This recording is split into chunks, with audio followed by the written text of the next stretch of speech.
అతి ముఖ్యమైనది తీసుకుంటే solid waste, liquid waste. Liquid వేస్ట్లో కూడా ఇళ్ళ నుంచి వచ్చే టాయిలెట్స్ కావచ్చు, బాత్రూమ్స్ కావచ్చు, కిచెన్స్ నుంచి కానీ వచ్చే వాటర్ ఒకటి. తర్వాత రైనీ సీజన్లో వచ్చే స్టామ్ వాటర్, వాటితోటే ప్రజలు కోరుకునేది డ్రింకింగ్ వాటర్, లైట్స్, రోడ్స్. ఈ 6 ప్రాథమికంగా కోరుకుంటారు. అంటే మున్సిపాలిటీ చేయాల్సిన పనులలో ఈ 6 అతి ముఖ్యమైనవి. వీటి తర్వాత మిగతా పార్కులు కావచ్చు, సెంటర్ డివైడర్లు కావచ్చు, కమ్యూనిటీ హాల్స్ కావచ్చు, స్కూల్స్, హాస్పిటల్స్, ట్రాన్స్పోర్ట్, ఇలా అనేక విషయాలు ఉన్నాయి.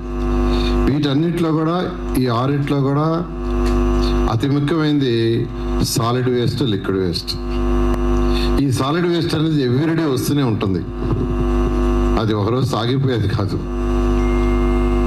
అదేవిధంగా లిక్విడ్ వేస్ట్ కూడా, లిక్విడ్ వేస్ట్లో కూడా ఏదైతే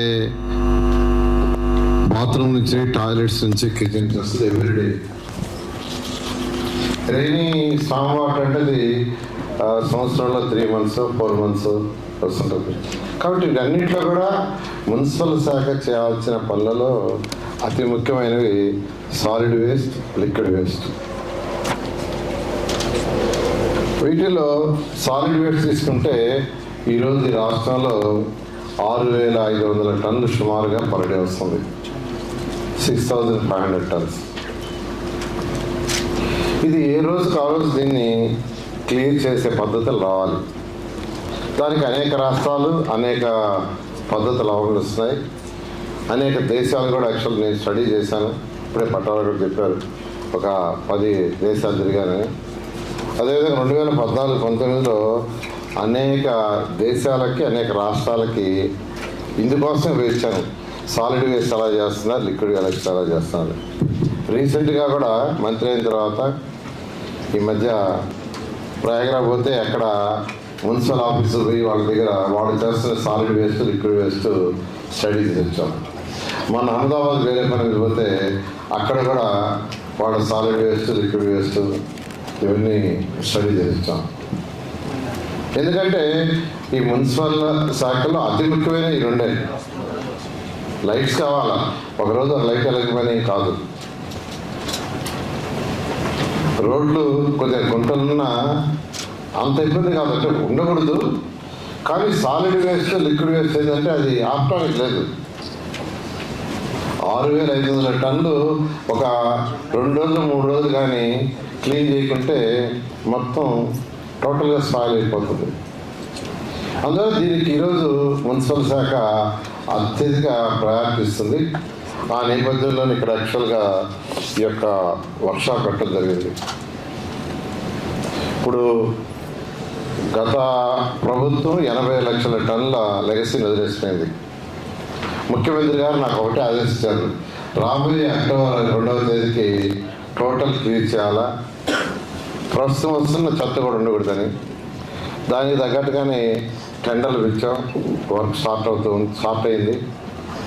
వాళ్ళ మార్నింగ్ కూడా ఇక్కడికి వచ్చే ముందు కూడా మార్నింగ్ 8 నుంచి దాని మీద రివ్యూ చేసి వచ్చాను. ఎక్కడెక్కడ వర్క్ స్టార్ట్ అయింది, ఎక్కడెక్కడ కాలేదు, ఎందుకు కాలేదు, ఎప్పుడు స్టార్ట్ చేస్తారని. ఈ విధంగా ఈ ప్రభుత్వం దీనికి ఫస్ట్ ప్రయారిటీ ఇస్తుంది సాలిడ్ వేస్ట్, అదేవిధంగా లిక్విడ్ వేస్ట్. అయితే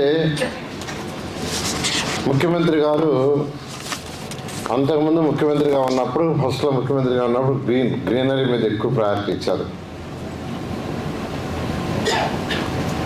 ఈ 2014-19లో దీనికి సంబంధించి స్వచ్ఛాంధ్ర కార్పొరేషన్ పెట్టారు. భారత ప్రధాని స్వచ్ఛ భారత్ అని పెడితే దానికి అనుగుణంగా అదే ప్రిన్సిపల్స్ని బేస్ చేసుకొని స్వచ్ఛాంధ్ర కార్పొరేషన్ పెట్టడం, దాని మీద స్పెషల్ డ్రైవ్ చేయటం జరిగింది. అయితే మళ్ళీ ఇప్పుడు ఈ ప్రభుత్వం మళ్ళీ వచ్చిన తర్వాత ప్రతి మూడవ శనివారం ఈ స్వచ్ఛాంధ్ర కార్యక్రమాన్ని ప్రత్యేకంగా ముఖ్యమంత్రి గారే ఈ రాష్ట్రంలో ఉన్న ఏదో ఒక కాన్స్టిట్యూన్సీ సెలెక్ట్ చేసుకోవడం, వారే ప్రత్యేకంగా అక్కడికి పోవటం, అక్కడ దీని మీద అవేర్నెస్, అంటే వారే స్వయంగా ఎందుకు వస్తున్నారంటే ప్రజలకు అవేర్నెస్ కలిగించడానికి. ఈ మనలో కమ్యూనిటీ ఎంగేజ్మెంట్ అండ్ అవేర్నెస్ క్యాంపులు ఐఈసి ఫోకస్. దీంట్లో వ్యర్థాల విభజన, రీసైక్లింగ్, పారిశుద్ధ పద్ధతులు ప్రోత్సహించడానికి వినూత్నమైన ఐఈసి ప్రచారాలు. అదేవిధంగా థీమ్ 2 వచ్చి behavioural change, communication strategy BCC. దీంట్లో వ్యర్థాలు తొలగింపు, సింగిల్ యూజ్ ప్లాస్టిక్లను తగ్గించడం.